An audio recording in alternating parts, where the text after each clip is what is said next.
Hello students, I am Dr. Vinod Kamble. In this video, we are going to see the third part of entrepreneurship development. पहले तो हम लोग ने देखा था जिसके अंदर पहला था स्टार्टअप इंडिया एंड देन था stand up India.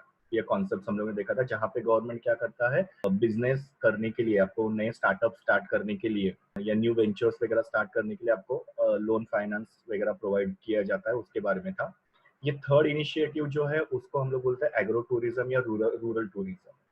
Agro tourism का मतलब क्या होता है कि जैसे फार्मर्स वगैरह होते हैं तो वो लोग फार्मिंग वगैरह करते हैं, बट अपने यहाँ पे फार्मिंग जो होता है वो बहुत ज्यादा अनसर्टन होता है because of the various reason, जैसे कि फ्लड के वजह से हो सकता है या फिर ड्रॉट की वजह से हो सकता है या फिर दूसरे कोई भी रीजन होते हैं जिसकी वजह से फार्मिंग जो है बहुत ज्यादा अनसर्टन होते जा रहा है, या फार्मिंग के ऊपर जो फार्मर्स है उनका सर्वाइवल वगैरह जो होता है वो डिफिकल्ट हो जाता है। तो उसको सपोर्टिंग टूरिज्म, जो एग्रीकल्चर से एक सपोर्टिंग टूरिज्म जो होता है उसको हम लोग बोलते हैं एग्री टूरिज्म, जिसकी वजह से फार्मर्स को एक सेकेंड इनकम का जो सोर्स होता है वो अवेलेबल हो सकता है। तो हम लोग यहाँ पे उसके बारे में थोड़ा सा समझेंगे ना। देखो यहाँ पे क्या लिखा हुआ है कि आजकल जो है हम लोग मैकेनाइज्ड वर्ल्ड में रहते हैं, मशीन्स की दुनिया में हम लोग रह रहे हैं, और इसके वजह से हमारा जो खाना हम लोग खाते हैं उससे हमारा जो टच है वो हम लोग खो चुके हैं। We have lost our touch with our food. हमको पता नहीं है कि हमारा खाना कहाँ से आता है, वो कैसे बनता है, उसके बारे में हमको बिल्कुल भी पता नहीं है, बिकॉज हम लोग शहरों में रहते हैं इसकी वजह से, या फिर हम लोग एग्रीकल्चर से दूर रहते हैं, इसकी वजह से हम लोग को पता नहीं है कि जो भी खाना हम लोग खा रहे हैं वो कैसे बना है और वो कहाँ से आया हुआ है। सो एग्रो टूरिज्म जो होता है वो एग्रो टूरिज्म हम लोग को एक चांस देता है कि हम लोग रिकनेक्ट कर सकते हैं अपने लैंड से, हमारी जमीन से हम लोग वापस से क्या हो सकते हैं, कनेक्ट हो सकते हैं, और हम लोग को हैंड्स ऑन एक्सपीरियंस मिलता है अपने लोकल फूड के साथ। मतलब कैसे वो लोकल फूड बन रहा है वो देखने का, या वो लोकल फूड को तोड़ने का, या फिर उसको वहीं पे कंज्यूम करने का जो पूरा एक्सपीरियंस होता है वो हम लोग को एग्रो टूरिज्म की वजह से मिल सकता है ना। एग्रो टूरिज्म में हम लोग क्या क्या एक्टिविटीज करते हैं, तो फ्रूट्स को पिकअप करने का मतलब पेड़ों से वो फ्रूट्स को तोड़ने का बोलो, या टेंडिंग बीज मतलब जो मधुमक्खियां वगैरह होती है उनका जो हनी जो बनाते हैं उसको हम लोग कलेक्ट करने का काम कर सकते हैं। देन काव को हम मिल्क निकालने का काम हम लोग कर सकते हैं एग्री टूरिज्म में, मतलब वो एक्सपीरियंस हम लोग को दिया जा सकता है, वो एक्टिविटी हम लोग कर सकते हैं। प्लस हम लोग कुछ एजुकेशनल पर्पज के लिए भी एग्री टूरिज्म काफी सारी एक्टिविटीज वगैरह की जाती है, जिसके बारे में हम लोग आगे के स्लाइड में और डिटेल में पढ़ेंगे। सो इस स्लाइड में आप लोगों को मैंने क्या बताया कि we are living in the mechanised world and we have lost the touch with our food and we do not know from where that food is coming from. So agrotourism is giving us a chance where we can reconnect to our land and we can have the hands-on experience with our local food, जिसके अंदर अलग अलग activities मैंने आपको बताई, जैसे picking up fruits और tending the bees या milking the cows and other educational pursuits वगैरह एक्टिविटीज हम लोग कर सकते हैं। नाउ नेक्स्ट देखो यहाँ पे क्या लिखा हुआ है कि एग्रो टूरिज्म जो होता है वो लोकल कम्युनिटीज को सोशली और इकोनॉमिकली एम्पावर करता है। नाउ एम्पावर करना मतलब क्या, इंडिपेंडेंट। क्योंकि क्या होता है कि देखो 4 महीने एग्रीकल्चर होता है और फिर बाद में लोगों को वहाँ पे ऑक्यूपेशन मिल जाता है, बाकी के दिन जो होते हैं वो लोग क्या हो जाते हैं, अनएम्प्लॉयड हो जाते हैं, they do not have anything to do. तो ऐसे केस में वो लोग क्या करते हैं, दूसरे एरियाज में जाते हैं काम ढूंढने के लिए वगैरह।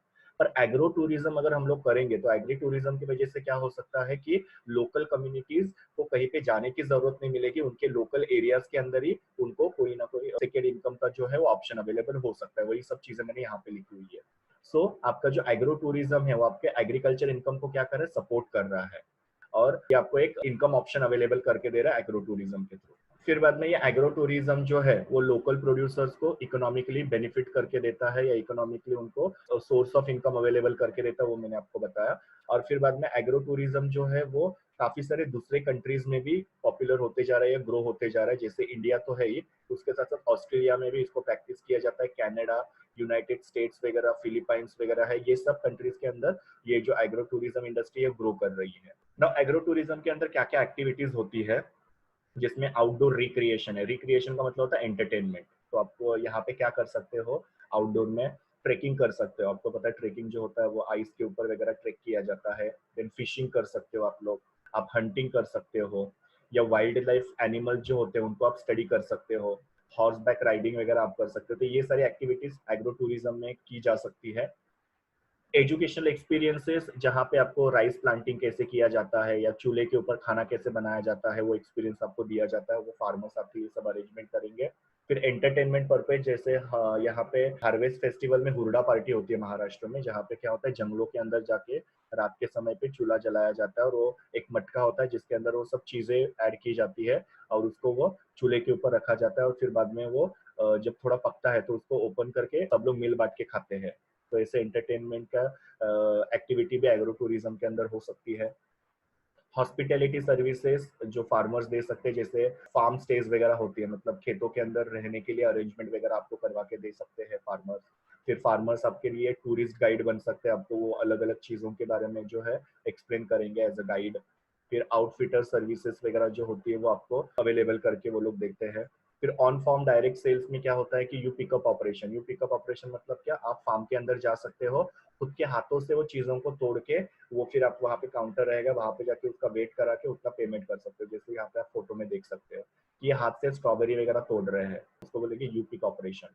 और रोड साइड स्टैंड्स मतलब क्या होता है कि जैसे कि हम लोग नेशनल हाईवेज पे वगैरह ट्रैवल करते हैं तो हम लोग देखते हैं कि आजू बाजू में कुछ सेलर्स होते हैं, फ्रूट्स वगैरह बेचते हैं, चिक्की वगैरह बेचते हैं, जूसेस वगैरह बेचते हैं। तो वो भी फार्मर्स क्या कर सकते हैं, एक्टिविटीज वगैरह एग्रो टूरिज्म के अंदर कर सकते हैं। So these are all the activities that farmers can do under agro-tourism activity, जिससे उनको इनकम का एक दूसरा सोर्स अवेलेबल हो सकता है ना। यहाँ पे कुछ एग्रो टूरिज्म को अगर आपको ग्रो करना है तो उसके बारे में कुछ चीजें बताई है, जैसे लिखा है happy customers will definitely return. मतलब क्या कि अगर सपोज आपने एग्रो टूरिज्म स्टार्ट किया और आपके यहाँ पे अगर सपोज कुछ टूरिस्ट घूमने के लिए आए, उनको अगर आप अच्छी सर्विसेज दोगे and if those customers are happy with your services, then definitely they will tell about your services to other, उनके फ्रेंड या फैमिली मेंबर्स को बता सकते हैं। तो उनके फ्रेंड और फैमिली मेंबर्स फिर नेक्स्ट टाइम आपके यहाँ पे विजिट देने के लिए आएंगे। सो आपके यहाँ पे जो टूरिस्ट आते हैं एग्रो टूरिज्म के लिए, उनको आप क्या करो, सेटिस्फाई करो, हैप्पी करो, जिससे वो लोग क्या करेंगे, आपकी माउथ पब्लिसिटी करेंगे। फिर बाद में आपके यहाँ पे जो भी गेस्ट आ रहे हैं या टूरिस्ट वगैरह आ रहे हैं उनके लिए आप रिफ्रेशमेंट के अरेंजमेंट करो, जैसे नाश्ता हो सकता है, जूसेस वगैरह हो सकते हैं, चाय कॉफी वगैरह, ये सब चीजें आप क्या कर सकते हैं, फार्मर्स उनको प्रोवाइड करके दे सकते हैं। फिर बाद में जब भी वो लोग आपके यहाँ पे आते हैं और आपके यहाँ पे घूम के वापस जाते हैं तो उनको कुछ कॉम्प्लीमेंट्री आप दे दो। कॉम्प्लीमेंट्री मतलब कि ऐसे फ्री में ऑफ कॉस्ट या ऐसे सैंपल के फॉर्म में आप उनको दे सकते हो घर पे लेके जाने के लिए। तो आप क्या क्या दे सकते हो कि आपके फार्म के अंदर जो भी चीजें बनाई है वो आप उनको एज अ सैंपल दे सकते हो, जैसे मिल्क का कोई बॉटल उनको एज अ सैंपल दे दिया, बटर का सैंपल दे दिया उनको घर पे कैरी करने के लिए, या कोई फ्रेश फ्रूट्स वगैरह उनको तोड़ के दे दिए, या फिर फूड वगैरह कुछ खाने के लिए उनको दे दिया, जूसेस वगैरह दे दिया। तो ऐसे कुछ कॉम्प्लीमेंट्री चीजें जो आपके पास टूरिस्ट आ रहे हैं उनको आप दे दो, तो उससे क्या हो जाएगा, उनके माइंड में एक आपकी इमेज बन जाएगी और वो नेक्स्ट टाइम वापस से आपके यहाँ पे आएंगे। ओके, तो ये कुछ मार्केटिंग स्ट्रेटेजीज वगैरह आप बोल सकते हो। फिर बाद में दूसरा, फार्मर्स क्या कर सकते हैं, कुछ क्रिएटिव एक्टिविटीज वगैरह कर सकते हैं, कुछ रिक्रिएशनल एक्टिविटीज या फन एक्टिविटीज वगैरह कर सकते हैं बच्चों के लिए या अडल्ट लोगों के लिए, जैसे कॉन्टेस्ट वगैरह रखा रखा जा सकता है, कुछ क्लासेस वगैरह, गेम्स वगैरह। पंपकिन पेंटिंग, मतलब बच्चे जो होते हैं वो पेंटिंग वगैरह करते हैं, जैसे कोई भी सब्जियां वगैरह होते हैं, वो सब एक्टिविटीज आप बच्चों से करा, बच्चों को बहुत ज्यादा अच्छा लगता है। स्केयर काउ मेकिंग मतलब क्या होता है कि वो जो खेतों के अंदर हम लोग एक गुड्डा खड़ा करते हैं ताकि पंछी वगैरह नहीं आए, क्योंकि पंछी क्या करते हैं, आपके खेतों का जो भी कल्टीवेशन आपने किया है, जो भी क्रॉप आपका है वो खराब कर देते हैं, या कोई एनिमल वगैरह घुसते हैं, तो उनसे बचने के लिए हम लोग स्केयर काउ जो होता है वो खेत के अंदर लगाते हैं, तो वो आप बच्चों को बनाने के लिए बोल सकते हो। तो ऐसी सारी फन एक्टिविटी, एंटरटेनमेंट एक्टिविटीज वगैरह आप करोगे तो लोगों के दिमाग में जो है वो आपके जो सर्विसेज है वो फिट हो जाएगी और लोग नेक्स्ट टाइम क्या करेंगे, खुद भी आएंगे आपके यहाँ पे और दूसरों को भी बताएंगे कि यहाँ पे ये लोग एग्रो टूरिज्म जो होता है इनके पास बहुत अच्छा होता है, तो इनके पास हम लोग को घूमने जाना चाहिए। तो ये पूरा एग्रो टूरिज्म का कॉन्सेप्ट जो है, it is depend on the purpose that कि हमको यहाँ पे एग्रो टूरिज्म को डेवलप करना है, जिससे जो लोकल पीपल है या जो फार्मर्स वगैरह है उनको एक सेकेंड इनकम का ऑप्शन अवेलेबल हो सकता है करके, और प्लस लोग क्या हो सकते हैं, नेचर के साथ जुड़ सकते हैं। So that is the purpose of agro-tourism. Thank you. Please do like, share, comment, and subscribe to my YouTube channel, and also recommend my channel to your friends. See you in the next video.